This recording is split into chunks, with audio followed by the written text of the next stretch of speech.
कर्म, भाग्य और बुद्धि, इन्हीं तीनों में से यदि किसी इंसान के अंदर किसी चीज़ की कमी होती है, उस इंसान की हर काम में कोई ना कोई गलतियां निकलता है और उस इंसान का कोई भी काम सही ढंग से नहीं बनता। और इसी बात को लेकर कर्म और भाग्य और बुद्धि, इन तीनों के बीच एक बार झगड़ा हुआ और कर्म कह रहा था कि मैं बड़ा हूँ और बुद्धि कह रहा था कि मैं बड़ा हूँ और भाग्य कह रहा था कि मैं बड़ा हूँ, और इसी बात को लेकर झगड़ा हो रहा था।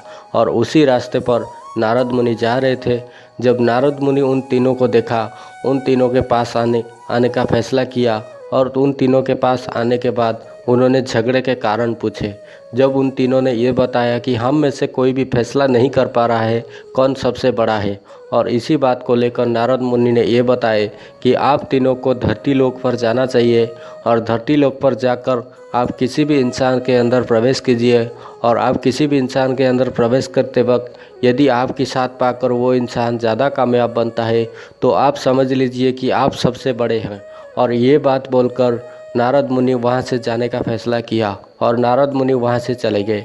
और उन तीनों ने ये फैसला किया कि हम तीनों धरती लोक जाएंगे।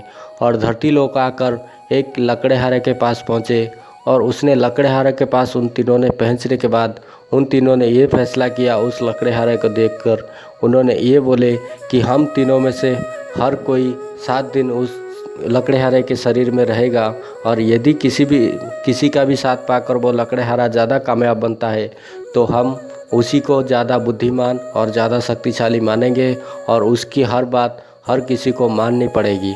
और ये बोलते हुए उन तीनों ने ये फैसला लिया कि सबसे पहले कर्म उसके शरीर में जाएगा। और ये बात बोलकर कर्म वहाँ से निकल गया और उस लकड़हारे के पास पहुँचा।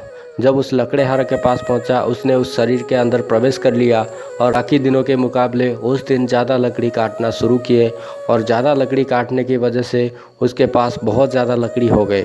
और बहुत ज़्यादा लकड़ी होने के कारण उसे लेने के लिए उसके पास कोई भी बुद्धि नहीं था। क्योंकि उसके पास कोई बुद्धि नहीं था, कर्म ने उस लकड़हारे ने उस लकड़ी को काटे हुए उसमें से थोड़े से लकड़ी बांधे और बाज़ार में ले गया। और बाज़ार में लेने के बाद उसे बेचा। उससे जो धन मिले उस धन को लेकर उसने घर वापस आया, और वापस आने के बाद दूसरे दिन फिर से वही काम करने निकल गया। और उस दूसरे दिन उन्होंने फिर से भी ज़्यादा लकड़ी काटे और थोड़े से लकड़ी लाकर बाज़ार में बेच दिए, और उसे जो धन मिला वो खाना खाता था। और इसी बात पर कर्म स्वर्ग चला गया और 7 दिन बीत गए। और 7 दिन बीतने के बाद उन तीनों के पास पहुंचकर उन तीनों ने ये भी फैसला किया अब भाग्य की बारी है, और भाग्य उसके शरीर में प्रवेश करेगा। और भाग्य उसके शरीर में प्रवेश करते ही उसके पास बहुत ज़्यादा धन आना शुरू हुए, और उसके पास बहुत ज़्यादा पैसे होने के कारण उसने दूसरे काम छोड़ दिए और उस पैसों से अय्याशी करने लगा।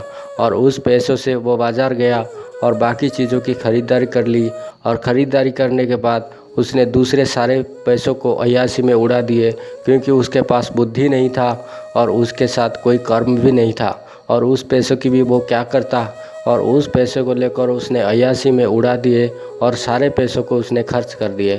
और बाद में वो आलसी हो गया और सोने लगा। और जब वो आलसी होकर सोने लगा, उसके पास कोई भी कर्म नहीं बचा, तो उसने फिर से लकड़ी काटने का काम शुरू किया। और फिर से लकड़ी काटने के बाद भाग्य उसके साथ छोड़ दिए। जब भाग्य ने उसके साथ छोड़ दिए और उसने स्वर्ग चला गया।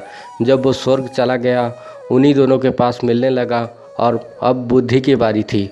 और उन्हीं तीनों में से ये बात भी चलने लगी कि अब बुद्धि की बारी है। हम दोनों ने उसे 7-7 दिन देखे, और जिसके कारण उसके पास ज़्यादा पैसे आए थे। अब बुद्धि जब उसके दिमाग में घुसी, तो बुद्धि उसके दिमाग में घुसते ही उसके पास पहले से 10 गुना उसका दिमाग काम करना शुरू किया। उसके दिमाग पहले से 10 गुना काम करने की वजह से उसके पास बहुत ज़्यादा दिमाग होने की वजह से उसने कई ऐसे काम चुने जिस काम को लेकर वो पैसा कमा सके। और पहले उसने बहुत ज़्यादा लकड़ी काटे, और लकड़ी काटने के बाद उस लकड़ी को लेकर उसने एक पोटरी बना ली, और हर दिन के मुकाबले उसने ज़्यादा लकड़ी काटी और उस लकड़ी को अच्छी तरह से बांध लिए। और बांधने के बाद उसे एक पटरी पर रख दिया और उसे खींचते हुए बाज़ार तक ले गया। और उसे खींचते हुए बाज़ार तक लेने के बाद उसने उस सारे लकड़ी को बेच दिए, और उसके पास पहले से 10 गुना बेहतर पैसा आने लगा। जब उसने ज़्यादा लकड़ी बेचे तो उसके पास ज़्यादा पैसा आए, और उस ज़्यादा पैसे से उसने दूसरे कुल्हाड़ी खरीद ली। जब उसने दूसरी कुल्हाड़ी खरीद ली, दूसरे दिन उसने 2 कुल्हाड़ी लेकर आया और 2 कुल्हाड़ी लेकर आने की वजह से उसने ज़्यादा लकड़ी काटने की कोशिश की है और एक कुल्हाड़ी की धार ख़त्म हो जाती थी तो वो दूसरे कुल्हाड़ी का इस्तेमाल कर लेता था और इसी वजह से वो पहले से ज़्यादा धनवान बनने लगा और उसके पास पैसे आना शुरू हुए और उसके पास ज़्यादा पैसे आने के कारण और बुद्धि होने के कारण वो पैसे उसने सही जगह पर इन्वेस्ट किया और उसके पास पहले से 10 गुना बेहतर धन आना शुरू हुए और इसी बात पर वो ज़्यादा लकड़ी काटकर ज़्यादा पैसा कमाने लगा। जब वो ज़्यादा पैसा कमाता था तब उसके पास हर वो चीज़ आने लगी और उसने घर बनाना शुरू किया और घर बनाने के बाद बुद्धि जब ऊपर वापस आया स्वर्ग में तो उन तीनों में से ये बात भी डिसाइड हो गया था कि बुद्धि सबसे ज़्यादा मजबूत और सबसे ज़्यादा शक्तिशाली है। और नारद मुनि जब वापस आए तो उन तीनों ने ये बात उनसे बताई कि हम तीनों ने वहाँ पर गए थे और उन तीनों के पास जाने के बाद बुद्धि ने सबसे ज़्यादा बेहतर प्रदर्शन किया और इसी के बदले में बुद्धि को श्रेय जाता है कि सबसे ज़्यादा बेहतर बुद्धि ही है। और इसी बात पर आप लोगों को किसी भी काम को करने से पहले बुद्धि और कर्म और भाग्य इन तीनों के भी आपको साथ मिलना चाहिए, वरना आपकी कोई भी काम ऐसा सही ढंग से नहीं बनेगा जैसा आप सोच रहे हैं। यदि आप लोगों को लगता है कि आप किसी भी काम के बिना वो काम कर सकते हैं तो आप गलत हैं। यदि वीडियो पसंद आए तो सब्सक्राइब करना चैनल को और लाइक करना वीडियो को।